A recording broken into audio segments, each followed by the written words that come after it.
নমস্কার বন্ধুরা, সবাই কেমন আছেন? কণিকা দুয়ারি কিচেনে আপনাদের সকলকে স্বাগত জানাই। আজ আমি আমার ছাদ বাগান থেকে কচুরলতি তুলে তারই রেসিপি বানিয়ে আপনাদেরকে শেয়ার করব। অবশ্যই ভালো লাগলে একটা লাইক করবেন, শেয়ার করবেন, আর নতুন বন্ধু হলে সাবস্ক্রাইব রাখার অনুরোধ রইল।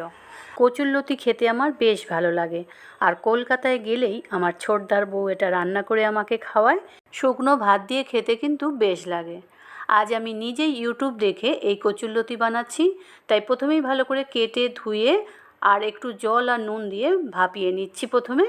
তারপরে একটা ফ্রাই প্যানে তেল দিয়ে কালো জিরে দিয়ে তেজপাতা, রসুন, কাঁচা লঙ্কা ভালো করে ভেজে নিয়ে সিদ্ধ করা কচুরলতিটা দিয়ে নেড়ে চেড়ে তার মধ্যে জিরে গুঁড়ো, হলুদ গুঁড়ো, লঙ্কা গুঁড়ো দিয়ে অল্প পরিমাণে চিনি দিয়ে আর পেঁয়াজ ভাজা দিয়ে ভালো করে কষিয়ে নিয়ে বন্ধ করে দিলাম। ভাবিনি প্রথমেই এতটা টেস্ট হবে। আজ এই পর্যন্ত। সকলে সুস্থ থাকবেন, ভালো থাকবেন, টাটা।